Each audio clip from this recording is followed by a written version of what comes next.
Welcome to the Nuggets Inc. podcast presented by the Denver Post. I'm your host, Bennett Durando, the Nuggets beat writer. I'll be joined momentarily by a special guest. I won't reveal his name here, but he works for The Athletic, and you'll be fond of him, I think.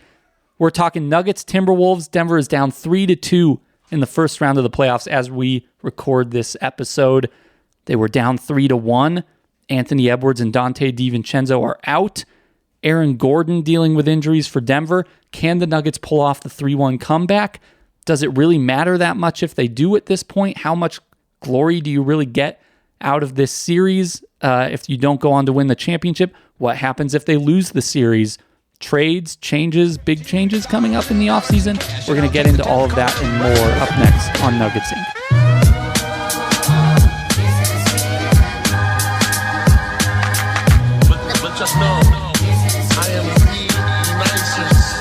And we are back. It's the Nuggets Inc. podcast. I am Bennett Durando, the Nuggets beat writer at the Denver Post. I'm your host. I'm here with producer Aaron Ontiveros, who's been taking some fantastic photographs both in Denver and in the Twin Cities throughout this first round playoff series between the Nuggets and Timberwolves. And we're joined by a special guest. That's what we have to call him now by law. I don't know, by decree. I'm not exactly sure Could what be law. The rules are. Could be law. I don't know. You recognize the voice, so I don't really even need to introduce him, but it's Matt Schubert. Hey there. How are you doing, Matt? I'm doing well. I'm doing better than the Nuggets, I think, actually. Tough. They're coming off a win as we're recording this. Yeah. Season's still alive. Yeah. I've been thinking about this ever since they lost Game 4. And it was like pretty obvious that like they really could end up winning this series anyway, just because the Wolves are now a mash unit. They don't have their best player. They don't have their maybe fourth or fifth. I don't know how you would call Dante DiVincenzo. Yeah. Fourth, you can just say they're starting backcourt. You know? Yes, they don't have their starting backcourt. And one of those guys is their best player. That they might end up winning this series, and boy, is it going to feel hollow. The Nuggets. Yes. Yeah. It's not going to be triumphant. It's going to be the least triumphant comeback from a 3-1 deficit in the history of the NBA. There's a lot to get into here, and I feel like that's the big picture kind of perception of all this is kind of where we have to start because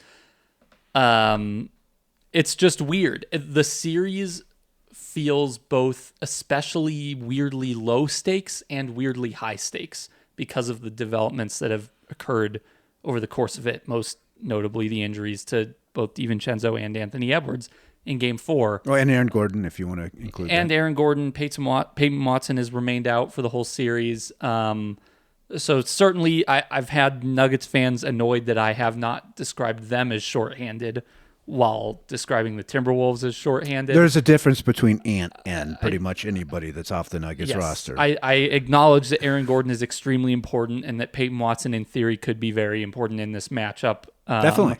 But we can call a spade here and say the Timberwolves are a little bit more depleted in terms of the overall importance to what they do in their systems than Denver is. Which is not an insult to either of those Nuggets players that are out. But yes, so you have these injuries. The Wolves, it's funny because going into Game 4, the Nuggets have been in this spot several times, right? Where they're down a game in a series, they step up, they handle it well, they take care of business. Or even in the case of last year against the Clippers, it looks like they're taking care of business. They almost completely collapse. And then they pull it out anyway in the end. They find a way to win these games so many times. But the Timberwolves rivalry, there's a devil magic there. There's something weird. The emotions are different.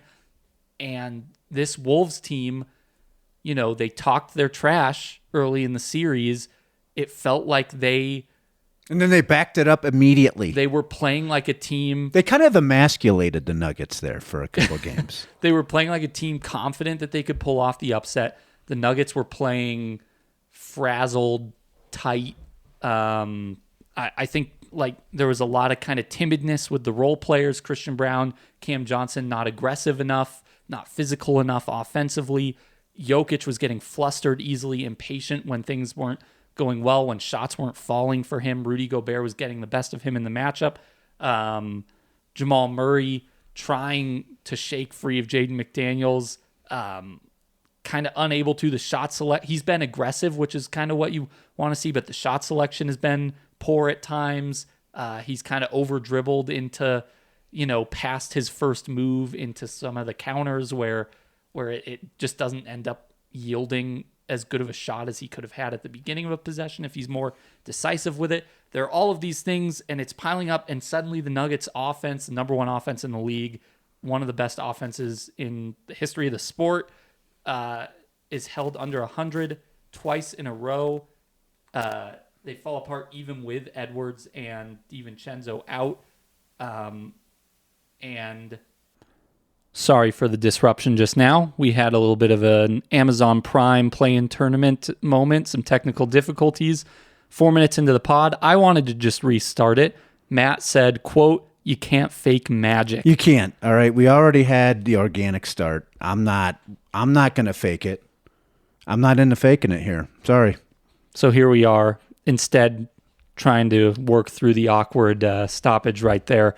We were talking about game 4 because it felt like kind of this watershed moment in the series where the Nuggets get held. It's more than a watershed moment in the series. A watershed moment for the franchise. Yeah. No, I think that's completely fair. Where they get held, the entirety of the season, when Jokic played, they did not score in double digits. They get held under 100 back-to-back games. And yet, in the middle of this game, when DiVincenzo and Ant are out, you think that they're going to be able to take care of business in game 4, first of all. Under the circumstances, they led by 6 relatively late in the third quarter, and it ends up being a 22-point swing from there for the rest of the game. They just fall apart, really, in the last portion of the third, and then really throughout the fourth quarter.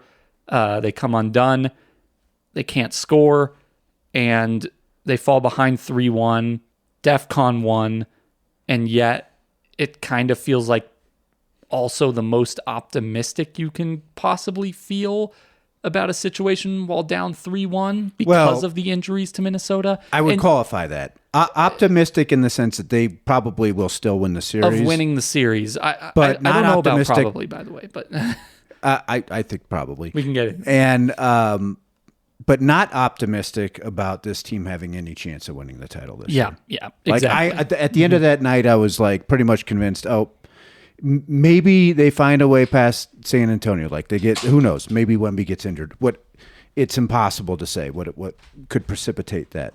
But they're not beating OKC on the heels of yes. 2 really difficult series that it would take to get there. Yeah, they would have to gut out 2, probably 6 to 7 game series. This will be 7 for sure if they win this one, obviously. And the next one, it's hard to see them winning that in anything less than 6. So they're going to have to grind those out, put more tread on Aaron Gordon's tires, potentially. If he's able to play at all. He looked rough in game 4. Yes. And is Nikola Jokic 100%? I'm not going to say that with 100% certainty. It's a long season for all of these guys. So all of that extra mileage. Well, by the way, OKC is dispatching the Suns with ease. And they're about to get the Lakers without Luka in all likelihood. Yes. So that's going to be a 5-game series at most. It's just that was my ultimate takeaway after that game. And then obviously the kerfuffle at the end, that was totally dumb and a waste of time. So do we have to rewind for a second here? Because the end of the regular season is pivotal in how huge. all of this looks. They sit their guys for the last 2 games of the regular season, a move that they say was predicated fully on rest. I'm not denying that is true.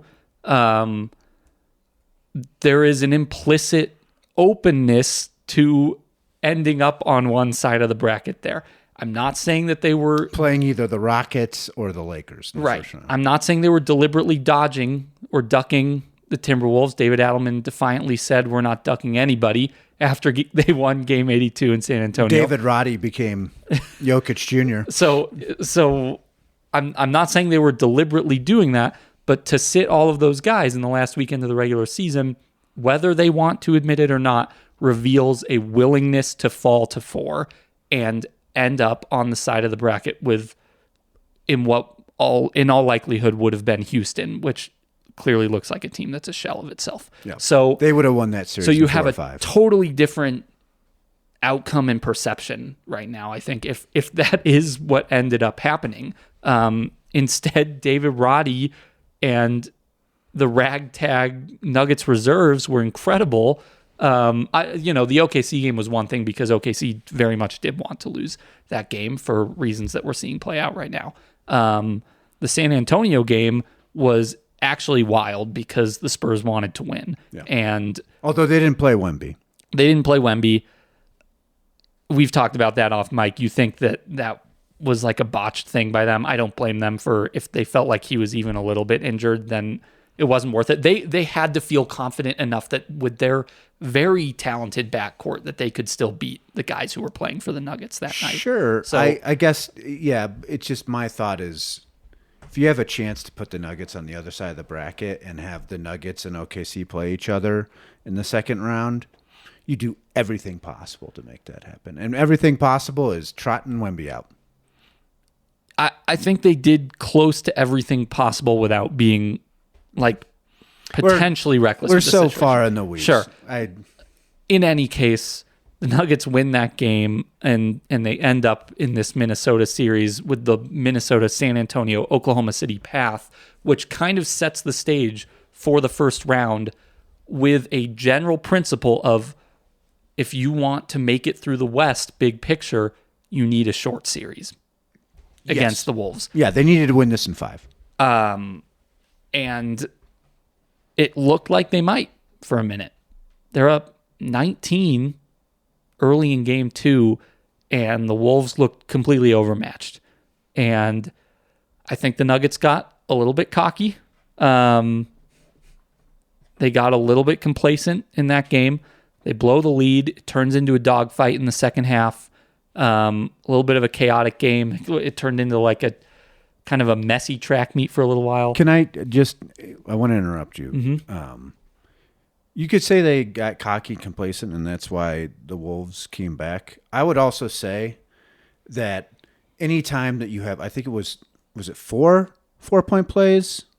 It was three 4-point plays in a span of 4 possessions. You will never see that again in your basketball watching life. No, like everything was going their way. Yeah. So like in my mind, yes, but like the things that were happening were not going to continue. You know, that's fair. They were like everything was coming into place with them in a way that was kind of ridiculous and silly. And yet, on the other hand, this was the number 1 3-point shooting team in the league for the entire regular season, wire to wire, really. And they won game 1 despite not shooting the 3 well, and they did not shoot well in game 2, and it basically spiraled into a series length of poor outside shooting. And so that has been like a totally backwards, unexpected series of events here for Cam Johnson and Christian Brown both sort of lost it there for a little bit. Right. And that's a big part of that. And also Nikola Jokic, and this is something that happens with him. When his shot's not falling, he'll just keep shooting that 3. I don't totally blame him for that. I think that there's a fairness in the idea that like to really open up the offense, you have to bring out Rudy Gobert a little bit more. You have to kind of make him start to respect and at least semi-contest that 3. Like draw a closeout a little bit. If he can pop and hit that and punish their drop coverage, like it changes things. It makes them adjust. Sure. It lets him attack face up off the dribble. But the problem is he's not hitting it. He just hasn't hit it at all. Yeah. And he hasn't really been hitting it consistently since he came back from the knee injury. Yeah. And he came back. His wrist was really bothering him for a while. Maybe that's still a little bit of an issue, but the thing is, he was perfect on free throws in the series until game 5. I think he was 27 for his first 27 from the free throw line. Usually when the wrist is really at its worst for him, it's not just the 3, it's the free throws that are also affected by that. And it's not quite so much the floaters and some of the touch around the rim that gets hurt. Mm-hmm.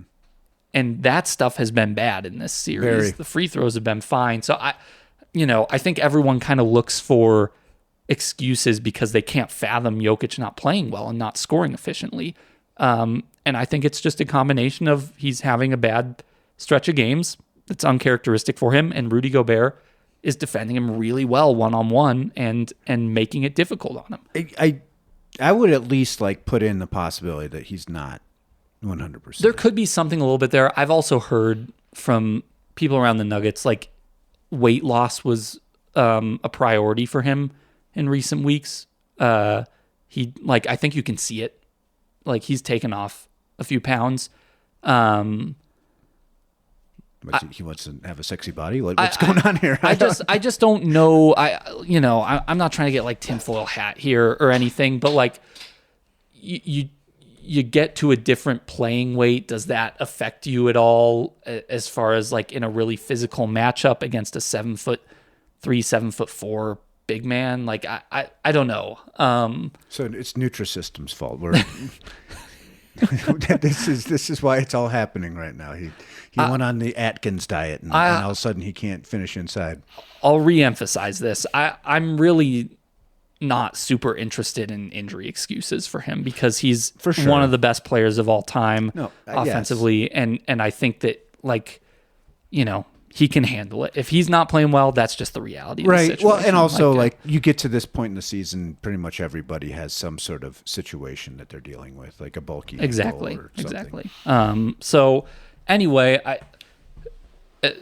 game 2, when they had a chance to put their foot down in this series and get to the point that we're talking about here, where they're taking care of business at home, they're making sure it's a short series, they're getting into the second round healthy and rested, knowing that they're about to have 2 real battles in those rounds.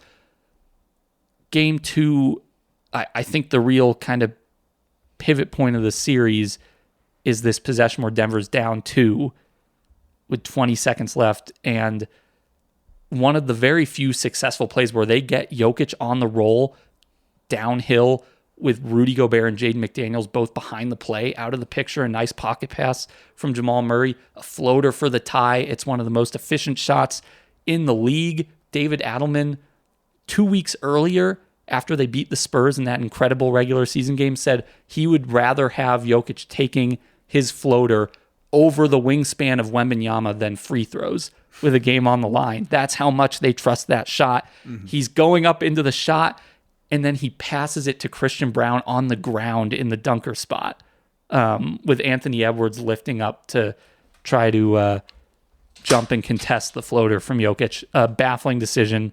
Jokic admitted it afterward. He said he should have taken the shot. The Timberwolves collapsed to Christian Brown pretty quickly. They fouled him. He got to the line, still a chance to tie it. He misses one of the free throws. That last possession with Murray taking, and then the Wolves go up 3, and Murray takes a bad long 2. Really bad long 2. Yeah. So I'm not sure what they were thinking on that play, to be honest. And for a team that has kind of been characterized, I think, by its poise in these clutch game-defining moments, especially that of Jokic and Murray over the years. Bad decision making, in particular, by both of them on those 2 possessions. Let me just interrupt you on that, because I think this goes to something that if you watch the Nuggets throughout the season, they won a lot of close games and they had a lot of good wins, but they also had some just head scratching losses. Right? Yeah. No. In a way, it's fitting for the way this season has gone in clutch time. Like there were so many times where you were just like, "Gosh, they gave that game away." That Lakers game is the one that jumps out to me that I think of where. They essentially have the game won, and they don't anticipate Reeves missing on purpose on the second free throw and getting the game-tying bucket with a few seconds to go, and they end up losing that game in L.A., and that's just a bad loss. And they had a lot of those. They had Murray missing free throws at the end of games 2 different times where either they could tie the game or win the game. Like I feel like there was this sort of lingering symptom underneath the surface that sort of would bubble up throughout the year, and it came back in the playoffs. 2. Yeah. Yeah, it's interesting. The clutch stuff is so fascinating to me because it is a small sample size. And internally, like the Nuggets did not feel super concerned about it over the course of the season when things were going poorly in those minutes, because they were like, well, we're looking at what, like 82 minutes or 74 minutes or 90 minutes or whatever, the compilation of the sample size was of these clutch minutes. Like, does that really matter relative to the actual full sample size of our games and knowing what sort of shots Jokic and Murray generate together over the course of a season?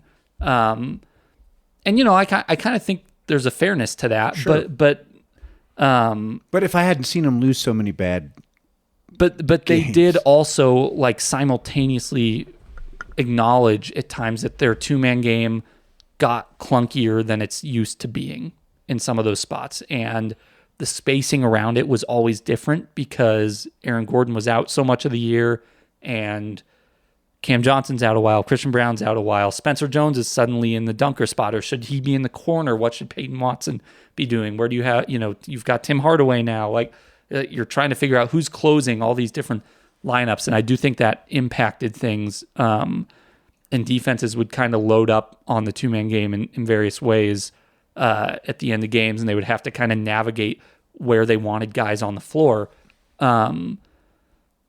But they still kind of maintained a general principle of confidence in those two guys at the end. And they really spammed it down the stretch in game 2, the 2-man game.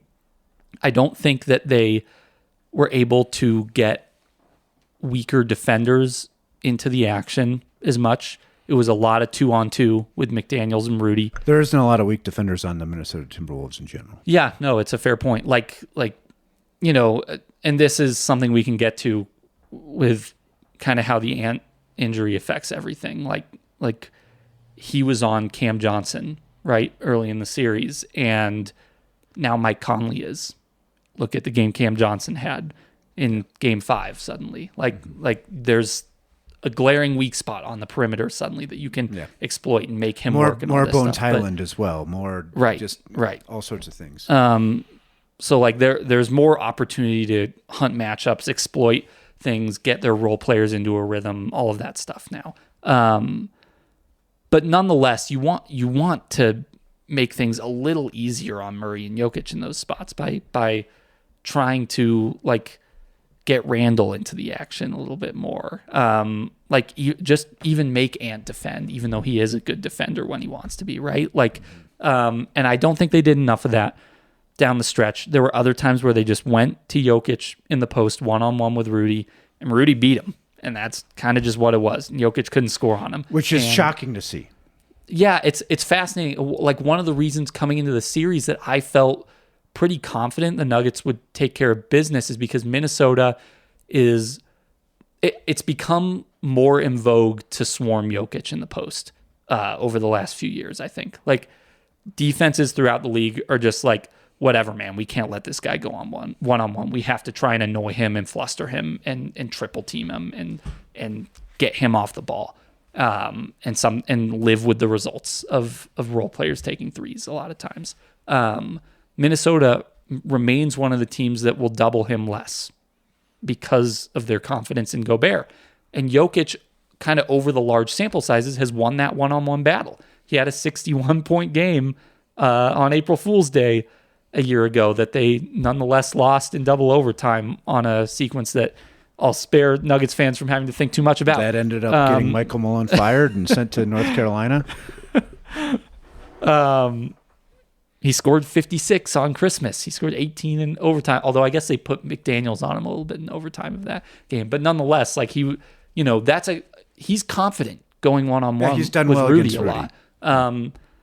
And so it's just been fascinating to see Gobert kind of just win that battle for the most part over the course of the series. And, there are a lot of things that have gone wrong. There have to be a lot of things that go wrong for you to fall behind 3-1 in a series that you're supposed to win. But that's where it starts. Is the Jokic-Rudy matchup. So, and it's Minnesota's two best defenders outplaying Denver's two best offensive players. All right. Let's So just to stick with Jokic for a second, this is the first time there's been a series where like he's just not playing well, right? Like I cannot think of a series where I thought Jokic didn't play well. Like maybe he wasn't a superstar, he wasn't the MVP, but he was still good. Or at least there will be like part of a series where he's not playing well. Yes, but not this like stretch. One of the more interesting things about the OKC series last year, if you remember, was the Nuggets go up 2-1 with a Game 3 win, and Jokic was pretty bad in that game. Yep.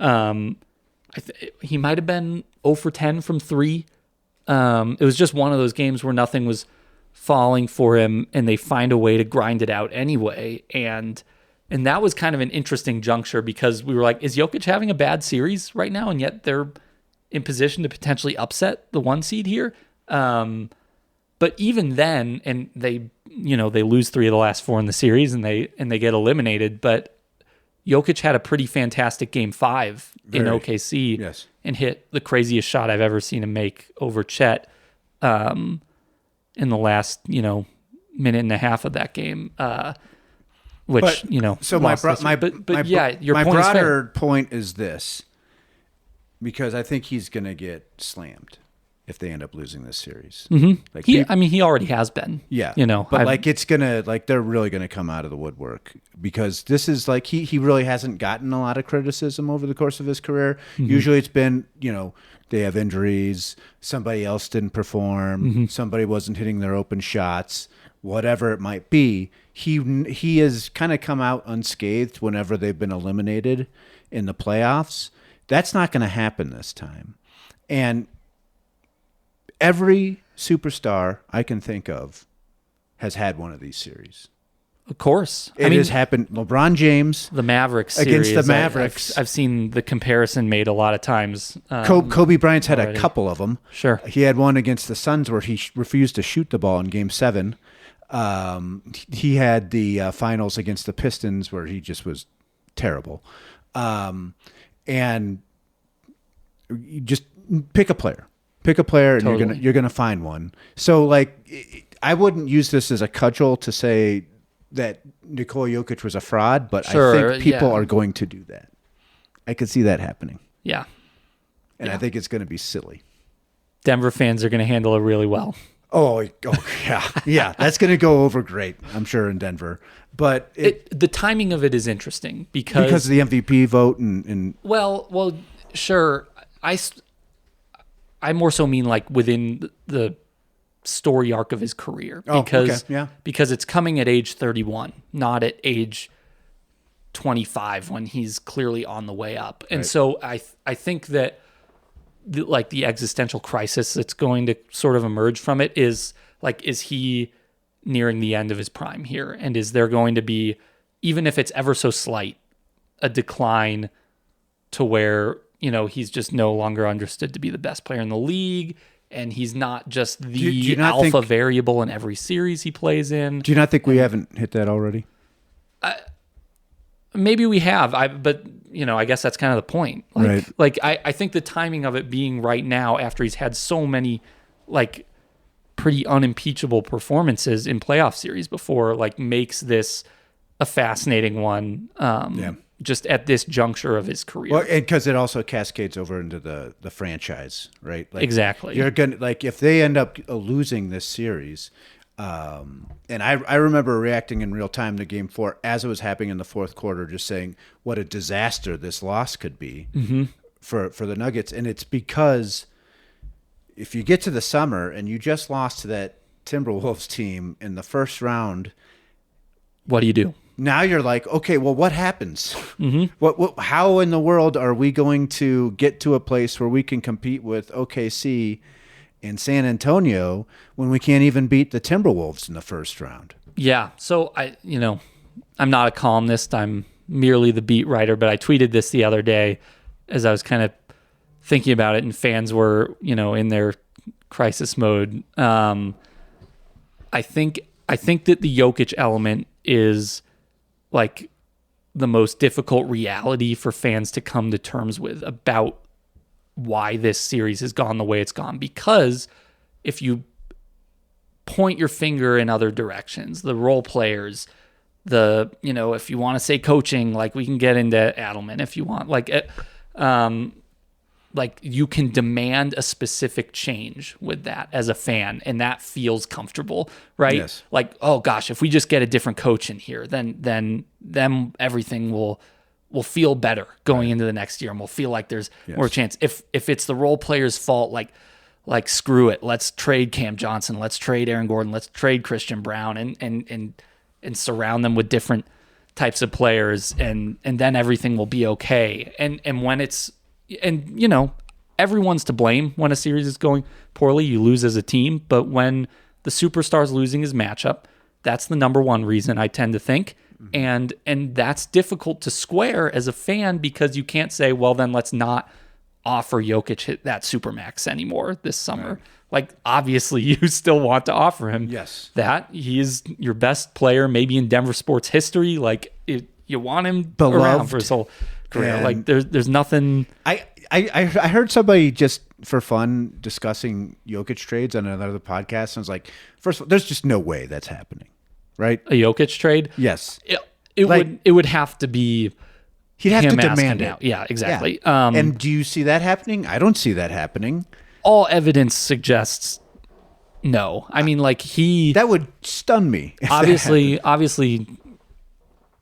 we reported this last summer when he declined the extension. It was with the mutual understanding that there was going to be another year of term and an estimated $80 million on the contract when the Nuggets re-offered it the next summer. So it was a prudent financial decision for Jokic. And if you're the Nuggets, you're not second guessing the idea of offering him that contract. Of course not. Of course not. There's no way. Josh Kroenke said on the record, like, we were prepared for him to turn it down. It will be sitting there for him again next year. And Jokic said at preseason media day, he plans to be Nuggets forever. He said on like a Serbian podcast in his native language a couple of months ago that he's found peace in Denver, that he really takes pride in the organic championship they won in 2023, regardless of even if they don't win another one. Like, everything that he has signaled publicly is that he does not want to leave as long as he is in the NBA. And I'm going to continue to treat it that way until there's a signal otherwise. Maybe he says something that, sparks a panic after they lose the series, or after they lose a future series this year or whatever it is. But you have to think he's going to be here. And so it's just tough. Like, it's an uncomfortable position to be as a fan. Can I just give you a non-sky is falling opinion on all of this? Of course. Okay. So I've heard this bandied about it, which is essentially they gave the wrong guy the money. Christian Brown. With Christian Brown and Peyton Watson, right? This is a very popular opinion. I've heard this opinion from many, many people. Christian Brown's been hurt pretty much this entire season, right? Mm-hmm. He was darn good last year. He was most improved player candidate. Very, very good. It's quite possible he's just not right now. And I'm telling you for a fact that he's not right now. And he's going to come back next year, and he's going to he could once again be the same player he was 2 years ago. And if he's the same player he was 2 years ago, that guy is a top 4 player on a championship caliber team, especially if he just goes up just a little bit more. Right, he gets a 3-point shot that is consistent again. He's finishing on fast breaks at a great clip like he did before. He's playing really good defense. He could still be that person. All right, so that's one part. Okay. Another part. Superstars have bad series. Nikola Jokic could be. He's coming off his second consecutive season of averaging a triple-double and having incredible shooting splits. He's still really good. Mm-hmm. You can still win a championship with a player like that. Another point. They actually can keep Peyton Watson. There's a way that they can keep Peyton Watson. Well, in fact, there's a way they can keep Peyton Watson without sacrificing anyone. It just requires paying a significant tax bill that they're not going to want to pay. But the thing is like if if there was ever a time to do it, this is it. When you've got a team that is still champion. Now, this is the problem with losing in the first round of the Timberwolves, is that all of a sudden ownership can say, well, maybe we don't have a team that's capable of winning a championship, and maybe that's not worth paying that money. I'd argue, I think it's still possible that that's the case. Also, there's no guarantee that OKC is going to be great every year from now until the end of the decade or even into the 30s. Sure. And there's no guarantee that Victor Wembanyama is going to be healthy every season from now until 2035. What you're saying is, as long as Jokic is happy to be here and competitive and elite, they should just keep taking bites at the apple, basically, and hope that it works out one of these years. Yeah, and you know what? It's entirely... Sure. Nobody would have predicted that the Dallas Mavericks were going to win a championship in 2011. That came out of almost nowhere. And sometimes sometimes things just kind of break for you. When the Nuggets won their championship, things kind of broke for them that year, right? Like, yeah, of course. Like, and got to be careful of that because you don't want to like discredit it either. And I think Nuggets fans are sensitive about that, sure, as they should be. Like, a championship's a freaking championship. They won a championship. They've got a banner. It's going to be there forever. Right. And I'm not discounting that, but my entire point is like something has to break for everyone to win the championship. And they're just like one or two breaks away from being that team. Like, OKC was phenomenal last year, and yet Tyrese Halliburton was on a heater in Game 7 of the finals and then tore his Achilles. You know? And they could have easily won that Game 7. Yeah, of course. It was still competitive without Halliburton. Right. So, I mean, yes, your points are valid.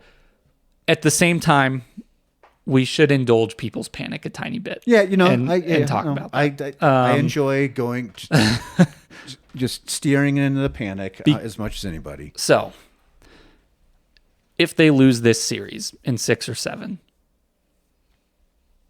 there will be some sort of significant change to the roster.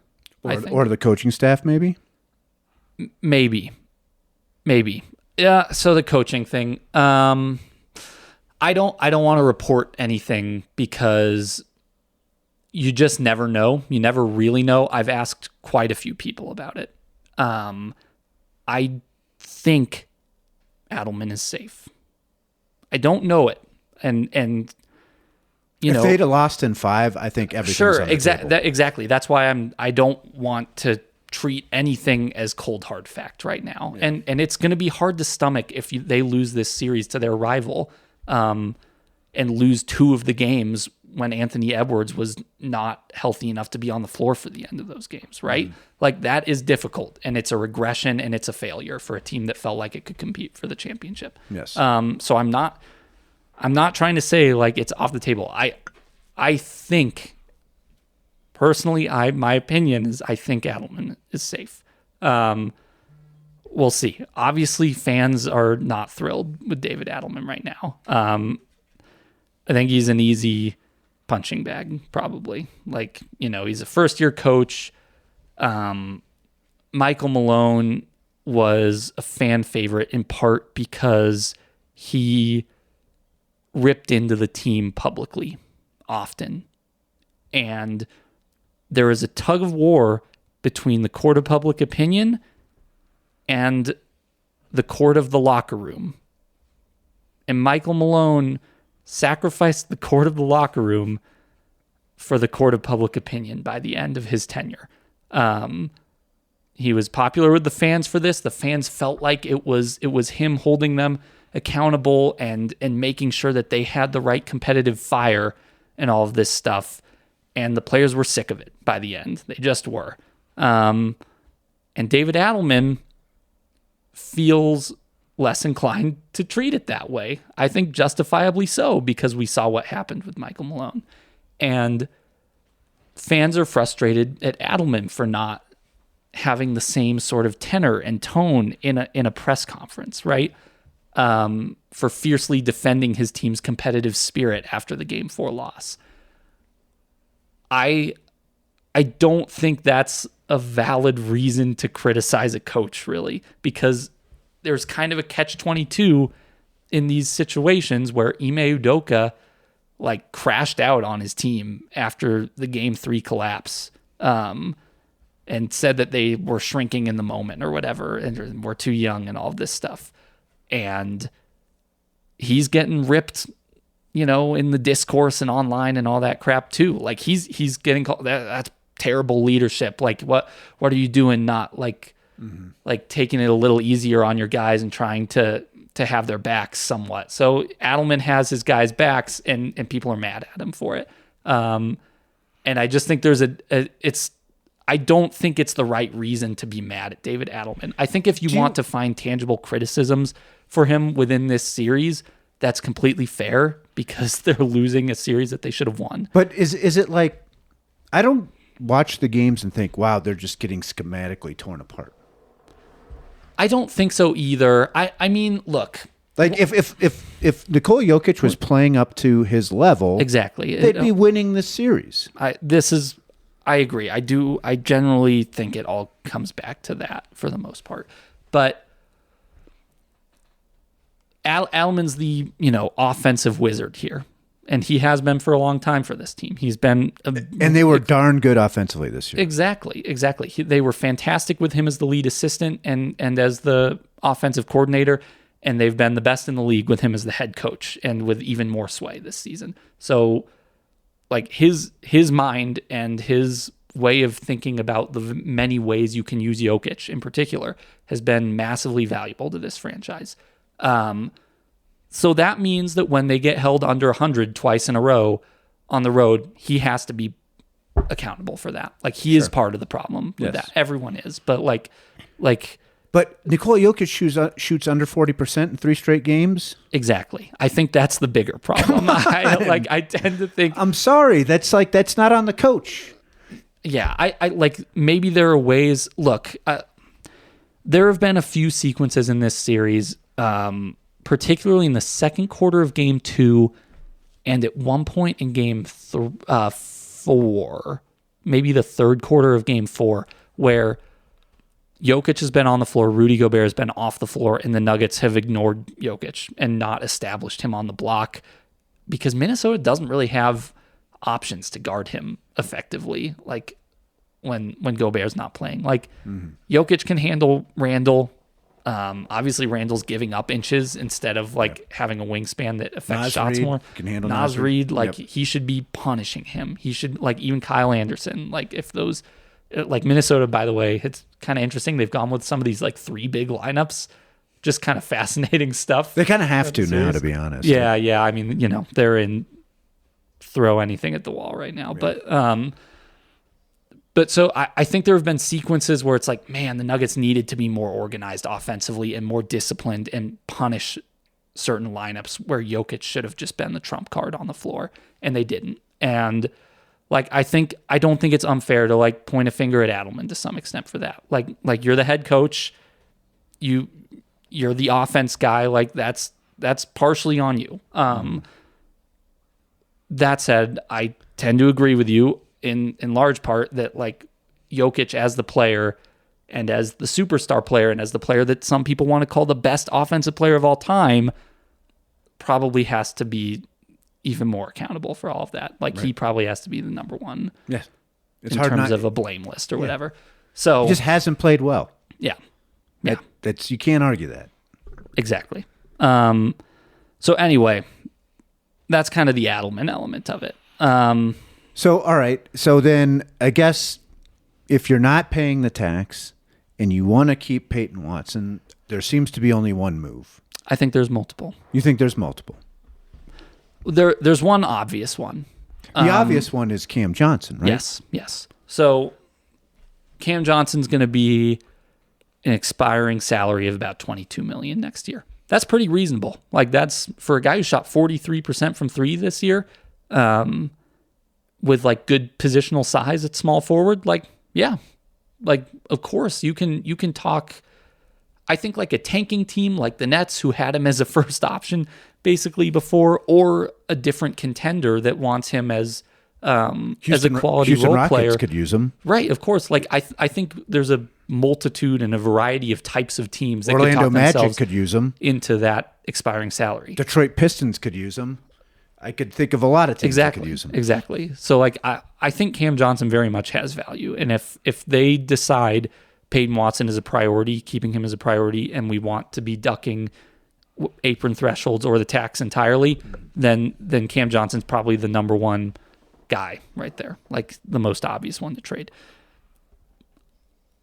I think the Aaron Gordon durability aspect of this series has opened the conversation. Okay, but I'm going to interrupt you before you go into this. The problem with trading Aaron Gordon is that there's no Aaron Gordon guy unless like the Toronto Raptors want to give you like Scotty Barnes. Barnes, and I don't think that's happening. Yeah, right. I don't know who that person is that you're going to get back, and when he's right. No, and he's good. Yeah. He fits like a glove in a hand. It's perfect, and you just you could move him. It's a great point, but like you're kind of like altering the shape of the team in this really profound way if you do it. 100%. So keeping him is almost the ultimate risk reward because there are so many skill sets that he has where if you trade him, there isn't a guy who, is going to replace the ball handling, the dunker spot prowess, and kind of the perfect feel for the timing with Jokic on that. The ability to be a backup center and hold his ground defensively, to guard on the perimeter as well. He's a shoot 3-pointers. He's a point guard, a starting power forward, and a backup center. He spaces the floor in multiple different spots, vertically, out on the perimeter. He can handle it. He can run a little bit of pick and roll. He can create his own shot when they really need it sometimes. Right. I think the other intangible guys just like playing with him. He's a beloved teammate, as we know. Like that's brutal to wrap your mind around not having him because he is an awesome basketball player and an awesome presence for the Denver Nuggets. What's your confidence from 0 to 10 that he will ever, in the remainder of his NBA career, be able to play through 2 consecutive months of playoff basketball and stay healthy? I think it's close to a 0. I would say 4, 3, 4, maybe. That might be generous. It was when Aaron and I were talking at the start of the playoffs. Aaron Ontiveros. Aaron, who's sitting silently across from me, and it was the first thing that I brought up is I just don't see how he's going to make it through 3 straight series, having to play the Timberwolves, the Spurs, and the Thunder, and he's going to be available when they need him for all that time. Mm-hmm. It's that is a very difficult thing to accept is going to happen. And the Nuggets were careful with him at the end of the season. So it's kind of funny like the way this has happened the last 2 years, because if you remember in 24-25 last season, most of the year he was dealing with a calf strain that was recurring, and he would come back into the lineup. Minutes restriction off the bench. And then he strains it again, and then he's out for a few weeks, and then he starts to ramp up and come back again. And that was kind of what derailed his regular season. And then suddenly a hamstring pops up in the playoffs. In games after he was brilliant at the start of the OKC series. Yeah, absolutely. And so it's not the thing that hampered him most of the regular season. It's a hamstring at the end of the OKC series that really costs him the ability to be close to what a normal Aaron Gordon looks like. This year, it has been the opposite. It was a hamstring strain recurring throughout the season that derailed the 82. He played somewhere in the 30s.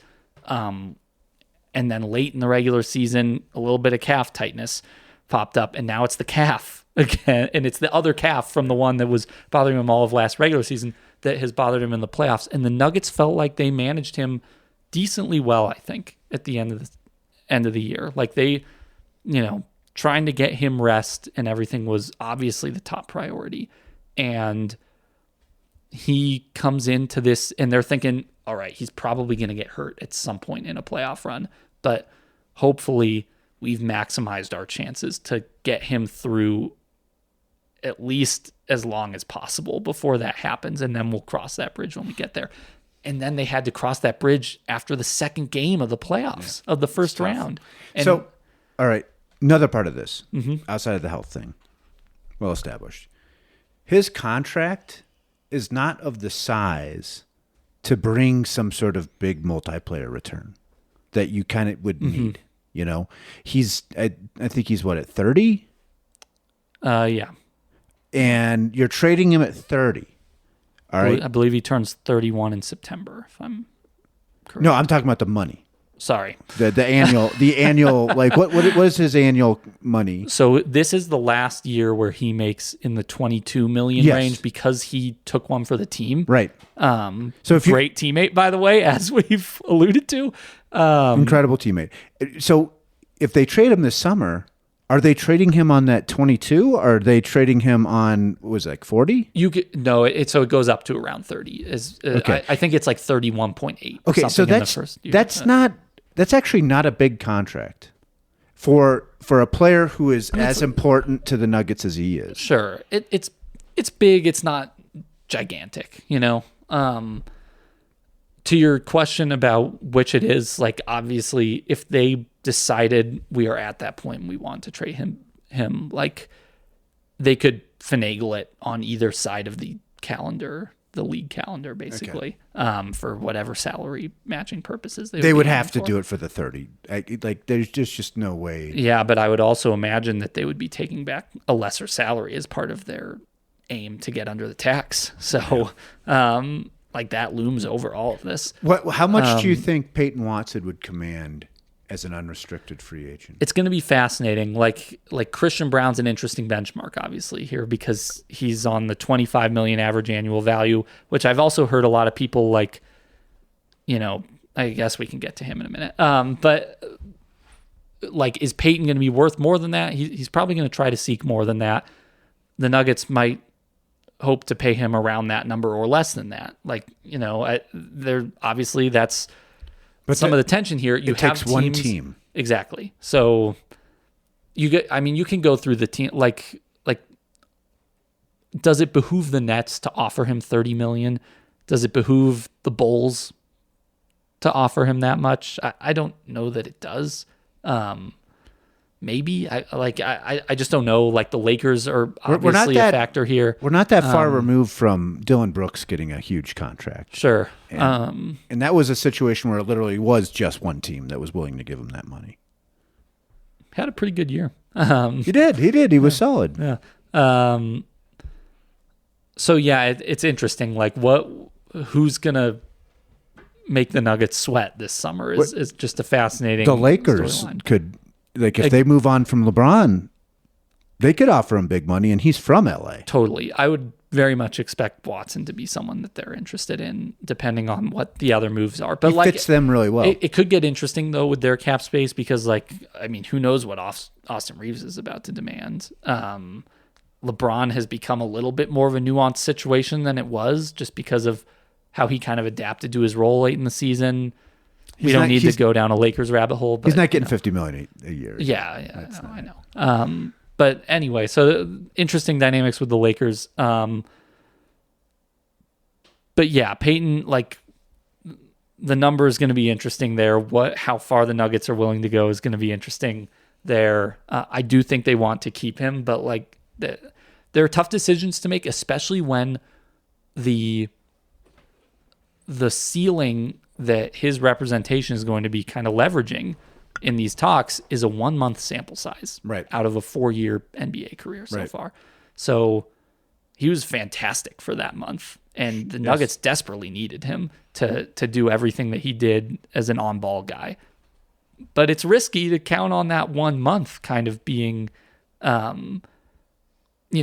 financial value driver relative to, some of the smaller role that he's played over the years. And how are they looking at him? Are they looking at him as a second side creator, like as someone who's going to take guys in isolation, or do they kind of prefer him as just a 3-and-D guy? Do they just want him in the corner shooting 41 from 3 and being their best perimeter defender? It's going to be fascinating.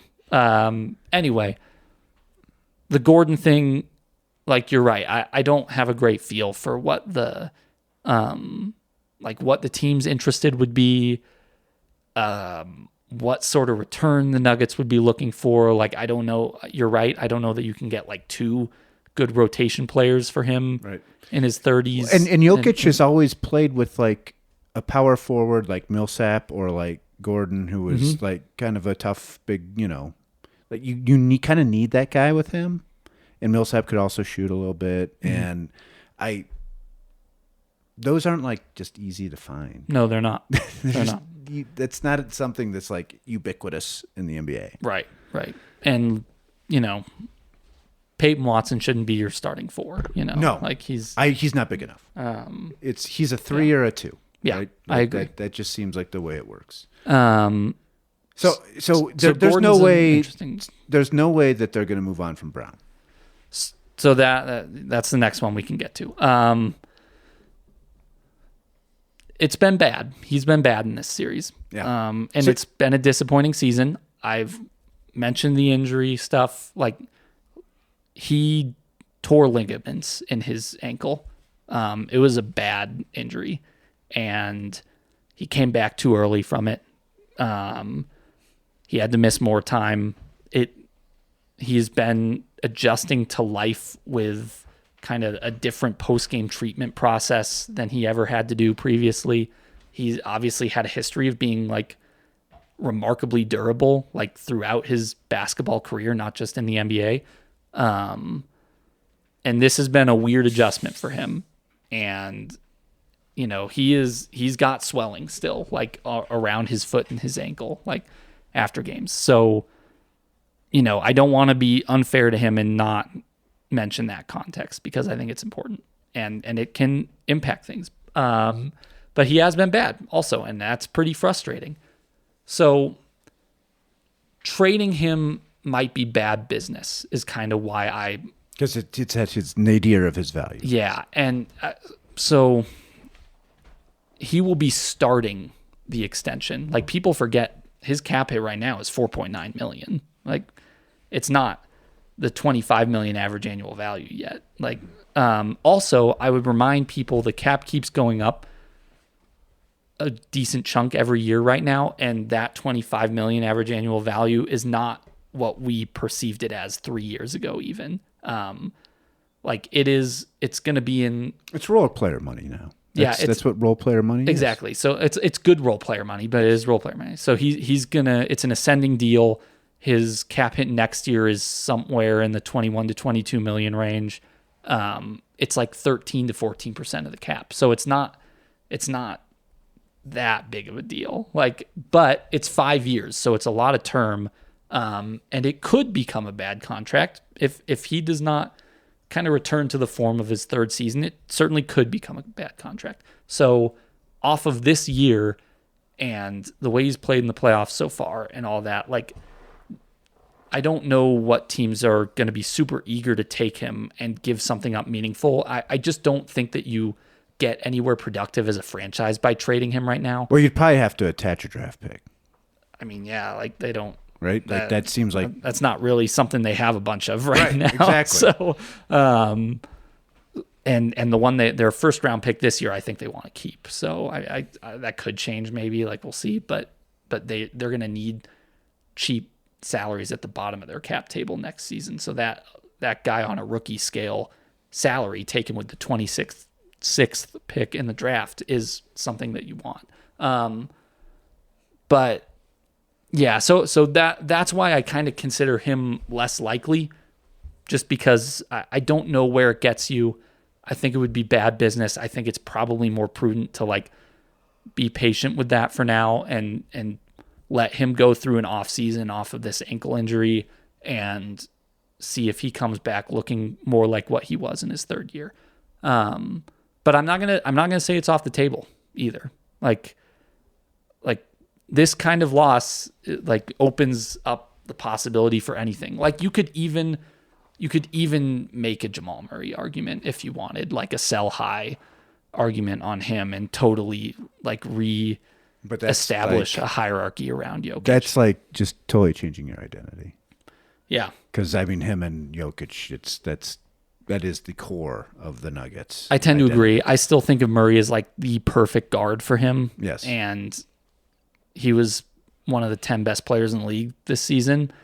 And I don't know. It just, like, it doesn't move me, really, the idea of trading him. But I'm just saying, losing to your rival for the second time in 3 years in a first-round series that you were supposed to win with Anthony Edwards and Dante out, like it can make people sweat and panic and get impulsive and get fidgety. Like, okay, so that's all I'm saying. So let's say the Nuggets win this series, which I think they're gonna, but that's neither here nor there. Let's say they win it. If the Nuggets sell like, hey, we advanced again and we just ran into a really good Spurs team, and that's how it goes sometimes.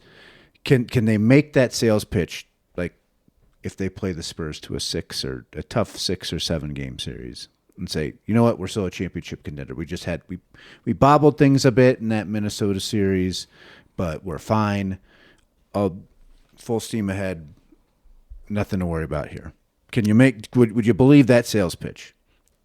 Would I believe it? No.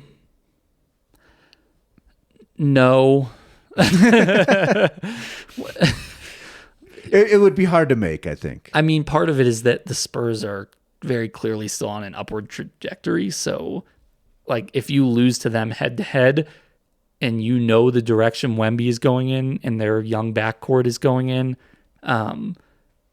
it becomes increasingly difficult to see yourself hanging with them as you get older. Yeah, but things change. Of course. Guys are healthy. Guys aren't healthy. 100%. All sorts of stuff can happen. So I don't know. But also, like, there's something to your earlier point about the bites at the apple thing every year and having the continuity of these core three and hoping that it works out eventually. Like,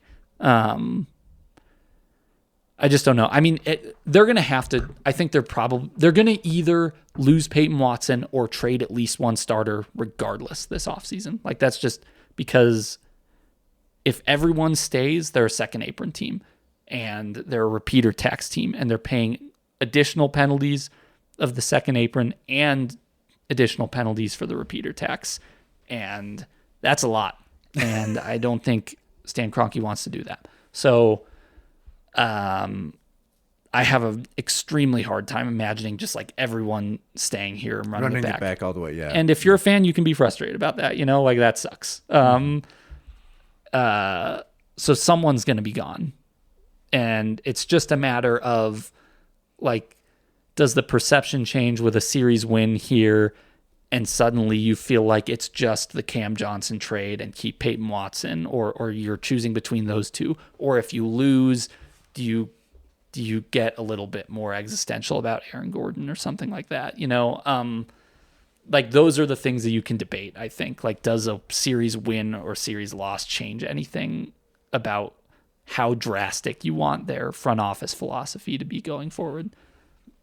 Yeah. I don't know what the answer is. It's tough, but it will be a crossroads. It will be a crossroads for them in their roster, especially if they lose this series. Yeah, I think it's weird to say, like, they just can't lose this series after going down 3-1, but they can't lose this series going down 3-1 with no Ant and no DiVincenzo. Here's the thing. It's really difficult to beat a team 3 times in a row when it's, But 2 of them are at home. 2 of those games are at home. That's true. All they got to do is win 1 in Minnesota. By the way, how about the fact that 3 players from the 2020 Utah Jazz are on this Minnesota team? And a second one of those 3 is now starting back again for games 5, 6, and potentially 7. Not because exactly of the in injury. His prime either. No. This is. I really think that's a pretty key variable in the series here. Like, I know Minnesota fans, like, historically have gotten frustrated at Chris Finch, I think, for his supreme trust in Mike Conley relative to some of their younger players. The Mike Conley variable is just going to be interesting here because, like, if the Nuggets feast on him and if Cam Johnson keeps scoring or if they try to put him on Christian Brown, more and Christian Brown gets going, like whatever happens there, and if he is not like producing and setting the table offensively and doing the right things to be effective there, because they turned it over 25 times in game 5. It wasn't like they were clean offensively. Like how long does he stick with them? That like, does Terrence Shannon Jr., who has a little bit of scoring punch in him, like does he become a factor here? Like the Bones Highland element, there are just weird aspects of what happens with Minnesota's bench and how they try to like fill the minutes as they try to get a series clinching win. And also like Julius Randle is basically their first option now. So you probably need what one. about Io? You're just throwing Io? I love Io. He's awesome. Come on, Julius Randle's their first option. Yes, he is. But Io went for 40, what 42? What was it? 43. 43. On like 17 shots or something. Yeah, he was incredible. He was incredible. It was an unbelievable game. Which, by the way, Chicago Bulls, what the hell? Yeah. 4 second-round picks, that's what you got for that frickin' guy? Arturas. Not a good run for Arturas in Chicago. Unfortunate. That was, I mean, one of many. Like also, Kobe White, on top of that, looked pretty good for Charlotte. We'd be remiss, by the way, not to mention Spencer Jones. Probably rude of us to have not brought up Spencer Jones yet in this podcast because he was just like, that was outstanding. His game 5. Yeah, he was great. He was great, and he was. I think he's like of like a great example of them developing a player and turning him into an asset, and out of nowhere, really. No, I think anybody was expecting him to be an NBA player, and now he is. He's gonna probably stick around for a little bit. But I mean, they're still down 3-2 to the. No, of course. I'm just saying, like he forward looking as we head toward Game 6, like he is a major factor in this series now because he's your primary defender on Julius Randle, who is their first option. Yes. So, like, if Aaron Gordon's out, like, get ready for 38 minutes of Spencer Jones in one of the premier matchups of the series. Can he play 38 minutes without fouling 6 times? He just did. I mean, he just did in Game 5. That's a rarity for him, though. Like, let's be real. Yes. Maybe so. In his post-game press conference, he noted that this is his type of game. 100%. He said the refs let him play a little more, and he can play physically, and that's what he comes to do. That's definitely what he comes to do. It's true. So this was a topic all season with his, foul propensity. Like, the Nuggets don't have guys who do that.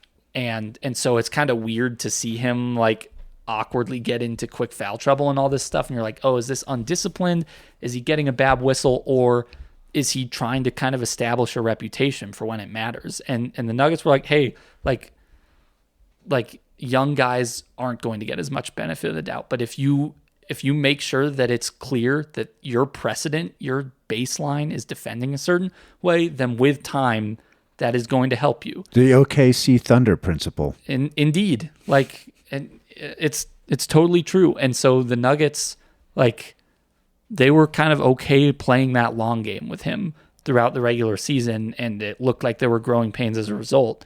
And he's right. It was a great point he made after Game 5. They're like, there's more leeway from the refs inherently in the playoffs, whether you're a young guy or a veteran. So that helps him. I mean, he was incredible. Like the 3 steals, 3 blocks, the poke away from Randle late in the game. No, he's great. Obviously, shooting too. The shooting. Yeah. I think it was the first 20-point game from a role player for the Nuggets in this series. Like, you have to have 1 or 2 of those performances offensively from a role player and a shooter if you want to have a chance to win this series, and the Nuggets just hadn't had that through 4 games. Hey, Ron, how would you describe his shot?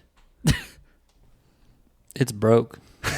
But it goes in. No, it's not. He shot 39.6, I think, in the regular season. He's the only guy who's making threes for them in this series. It's almost to me like a modified Cartwright. And for the people of a certain age, they know who Bill Cartwright is. No, I can picture.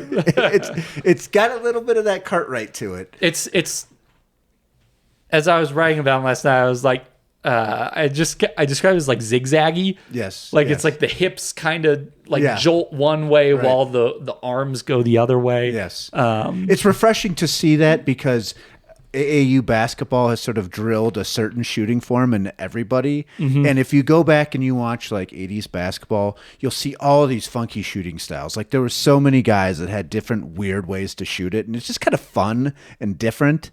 And we only have a few guys like him in the league now. One of the most fun David Adelman answers in any press conference this season was a pregame presser where he was asked about shooting forms and unorthodox shooting forms in particular, and his answer was like a love letter to them, basically. And he referenced guys that his dad coached. He might have brought up like Peja or something. Yeah, Peja had a weird one. Yeah, exactly. Sure. Like and you Jamal know, Wilkes, a very, very great example. yeah, and it came back around to Spencer, and he was basically like, I do not feel inclined to mess with that. Like that is his philosophy. Like I'm not going to try to like structure the mechanics of someone's shot if it's working for them. And I guess that's paid off so far because like no one can buy a bucket right now for the Nuggets in this series, and Spencer's 7 for 10 from 3. Yeah. So No, when he played in college, that was his game too. He was a 3-point shooter in college. yeah. I'm curious if they're going to get that type of role player performance from anyone in Game 6. It's tougher to get it on the road. Nas Reed or Io or whoever it is more likely to go off for Minnesota. They might not need it though. What do you mean? If they get a Jokic, a really good Jokic game and a really Yeah. good Murray game, like they can beat this particular version of the Wolves without even getting a big game from a role player. Maybe so. But I think you have to anticipate one of Minnesota's guys having that type of game. Yeah. Like Another IO game. another Io game. I mean, McDaniels, for all his trash talk, which we I guess didn't really get into, like he has not had a good offensive series. He has not shot the 3 well. Oh, he was pretty good all. in Game 4. He was When he attacks the basket, he pretty much finishes. Yeah, however he wants. he's had good moments. Yeah, that was reductive of me to say. I apologize to Jaden McDaniels. He has not shot the 3 well. He's been inconsistent. He turned it over a bunch in Game 5. And I would say his best offensive contribution has been on the glass a lot of times. Like he's crashed and caught the Nuggets sleeping at a few key moments in this series where it's just been like led to backbreaking second chance points for Minnesota. He's had a very good series, but the defense is obviously the bulk of it. Can we talk about the end of Game 4 real quick? Let's do it. Can I give my thoughts about it? I'm the Okay. I'm ceding the floor. Okay, thank you. Nikola Jokic, who cares? He scored another basket with 2 seconds to go. Who cares? Why does this matter? Why react that way? It was especially given the game that he just played, like he didn't play well in that game. That was not a vintage Jokic game. Mm-hmm. And you're using this as the spark to like show some emotion. It was one of the few times where I was like, this is just a really bad look for Nikola Jokic. And he's had a couple of them at the end of bad losses. He had one with Campaign and the Suns, where it was kind of Also in the playoffs, right? You're right. It was in the playoffs, and they were eliminated in that game, if I remember correctly. I'm pretty sure that was a Game 4 elimination. And then like, if I was Adelman, I'd have just done everything I could to wiggle my way out of not talking about that. Like, just been like, I'm not going to back up Jokic on that. Who cares about these unwritten rules? It's just such a dumb thing. You're already getting your butts kicked. Yeah. Here's the thing. Like, it's a little bit of a damned if you do, damned if you don't, because like people kind of clowned on Christian Brown for his quote after McDaniel's initial comments about them being bad defenders. Oh yeah. When he was pretty nonchalant about it and like we don't care, like we're not addressing that basically. And I think he used the phrase like he's speaking his truth. Yes, he did. Or something like that, which that. I'm sure Christian maybe semi regrets that exact wording. And he kind of got made fun of for it. And it, it fed into a perception online, at least, of like, oh, the Nuggets are so soft. They're not like mad enough about this. They were mad about it, guys. Like, and David Adelman was making that clear with his comments after Game 4, backing up Jokic, being like we obviously didn't like that. Like, that's who he is. Like, how about do that in the third quarter? You know, Okay, to me, it just seemed like such a ridiculous, over the top reaction. And they're darn lucky David Stern isn't the commissioner, because if he was, they wouldn't have had a couple of their players. There would have been suspensions. Actually, on both sides, there would have been suspensions for the Timberwolves, and there would have been suspensions for the Nuggets. Yeah, so guys left the bench for both teams. Yes. Although it is interesting, there was a revision at one point in the rule book that they now take into account the distance traveled from the bench. So it would have... Nuggets crossed half court. I know. This is what I'm saying. It would have favored the Timberwolves, in theory, if they decided to give out suspensions just by virtue of the skirmish happening closer to their bench. Yeah. And so, like, even though Rudy Gobert got involved in it, like he didn't go as far as like Valanciunas and Gordon. He did step onto the court, though. Right, yeah, but I'm okay with no. Chris Finch was okay with no suspensions, by the way. He was like, I thought the league handled it well. I am too. Yeah, I'm a bitter Phoenix Suns fan who's still. I know. We heard about this last year too, because there was one with the Clippers series. Remember, MPJ left the bench. Yeah. I know. It'll forever. It's like just in my soul forever. Yes, Aaron, you got something you want to say? Whenever the next time is we record a podcast, you're going to find a way to talk about that yet again. Broke I think. My heart. I just take delight when you start feeling miserable for yourself as a Suns fan. I'd like to note, too, I was really impressed by David Adelman's athleticism to return to the fight. He was halfway out the tunnel. He had started walking off the court, and he and Marcus, the security guard, or the team security. You suddenly hear the buzz from the crowd. Yeah, it was like a pop from WWE. Adelman has entered the arena, and he was down court. Like, I picked up my camera to shoot, and all of a sudden he was in my frame, and I know he was down in the tunnel. Wow. Like, I don't know, 1.5 seconds previous. Well, it seemed like the game was over, like it was going to end, because it was... I was also in the process of walking down from my media seat toward the tunnel. I was not as far as David Adelman, I guess, but yeah, I had filed my story and packed up. It was just a ridiculous reaction, and I just thought it was overall a terrible look for the Nuggets. They looked like losers, like sore losers at the end of that game. And it just felt like, on top of not performing, to do that at the end, it was ridiculous. Maybe it ignited something in them.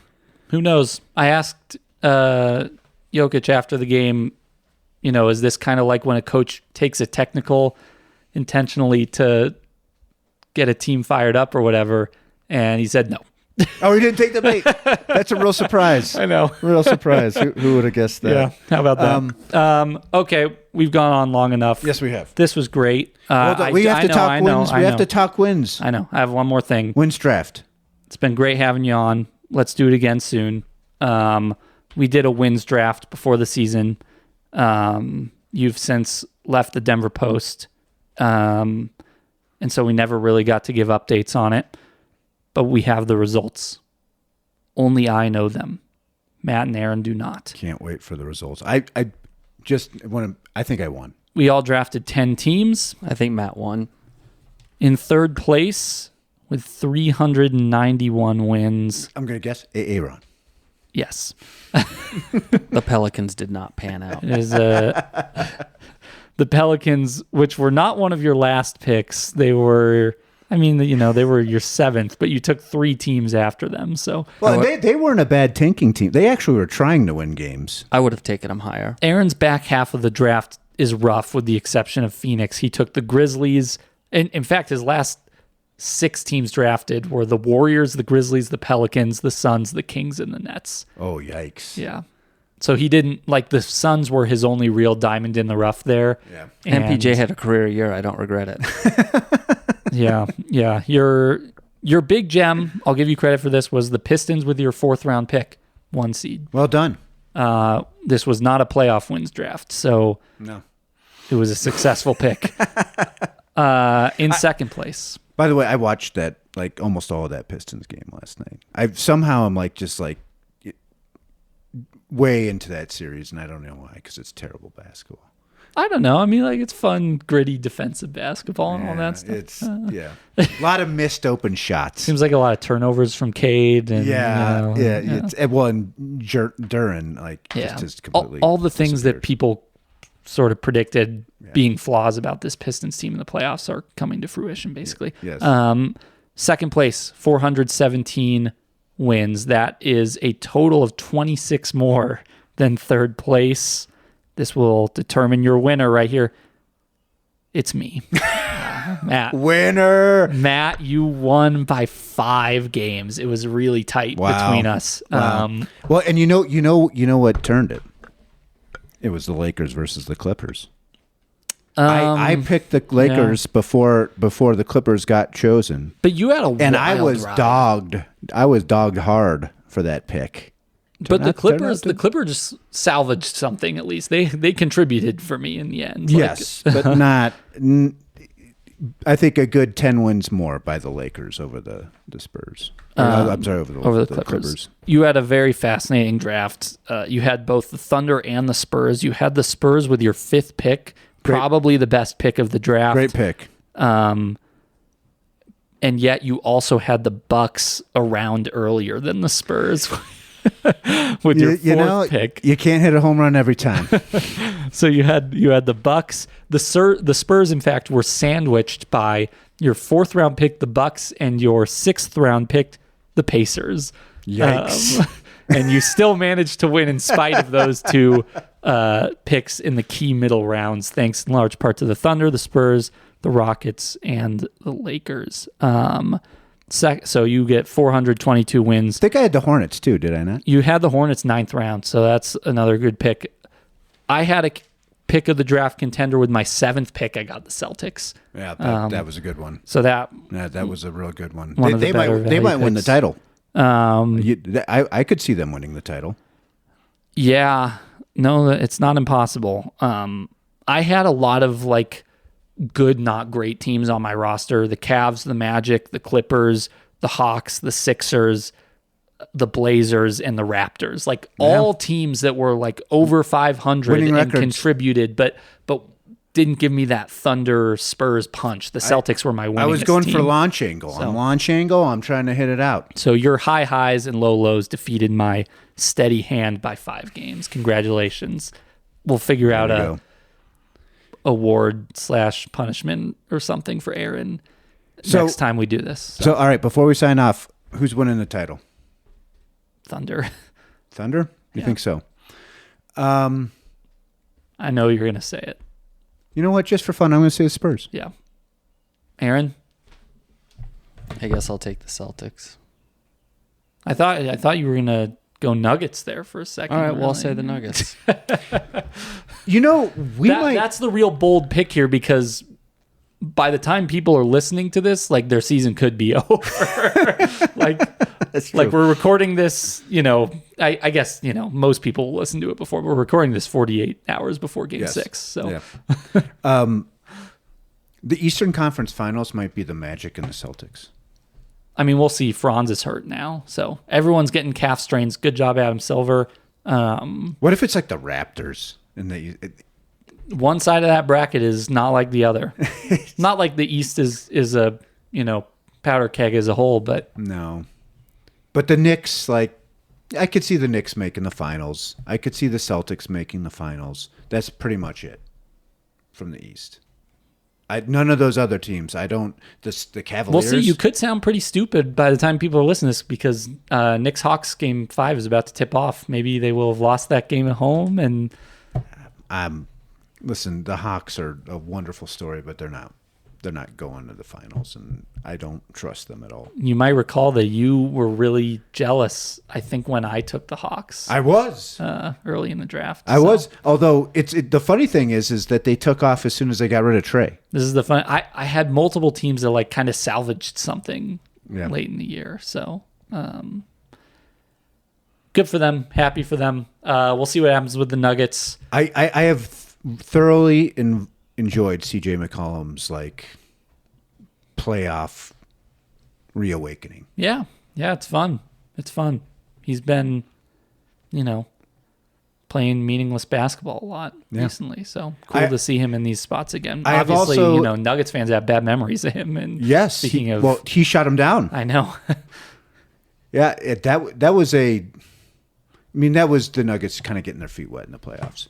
It was. The other one I've really enjoyed, and it's going to sound weird, the Lakers Rockets, just for the sheer like train wreck Rocket stuff, has been fascinating. Yeah. Like the end of Game 3. Unreal. Who knew you need a point guard? Who knew that? Apparently those are important. I mean, look, they have the ball in Reed Shepherd's hands. We'll see you next time. Hopefully we can have good old Matt Schubert back again soon. Always a pleasure. Maybe to talk about a 3-1 comeback. Maybe to talk about the offseason a little bit more. There'll be a 3-1 comeback. I'm 100% certain it's going to happen. I'm not. We'll see. Game 6 is Thursday. Thanks for joining. This has been the Nuggets Inc. podcast. Spitting the burning passion is about to be a catastrophe. Thought I was the only survivor, but at last we meet. Like the food vegans don't eat. I know you can see the infernal blaze. We would probably burn the stage and leave it with 3rd degrees. And inside of us is an internal blaze, blazing eternally like a furnace. But it's so hot it's burning the furnace's frame. Your family and furniture isn't safe. Better evacuate, cause the skill we can calibrate reduces the chances of your survival if you ever try to retaliate. So dance to this recital so you can slowly gravitate towards us. Who needs a chorus when you're hotter than Earth's core is? No strings attached with no puppets, yo, we're cordless. I fly even when I'm hurt, yo, that's soaring. Your skill isn't apparent, it's an orphan. We proceed to spit the verse that takes your spirit and lifts it high into the earth's atmospheres. Don't come atmosphere of influence, you squares. I take a spear and put it through you, I raise the stakes. Ha, medium rare, you're the least of the media's fears. Why he's the reason the media's scared. Please be prepared to be impaired. Go seek repairs, defeating people in pairs. Jordans, I thought I needed pairs to be compared to the people in pairs. This is a journey into sound. A journey which along the way will bring to you new color, new dimension, new values, and a new experience.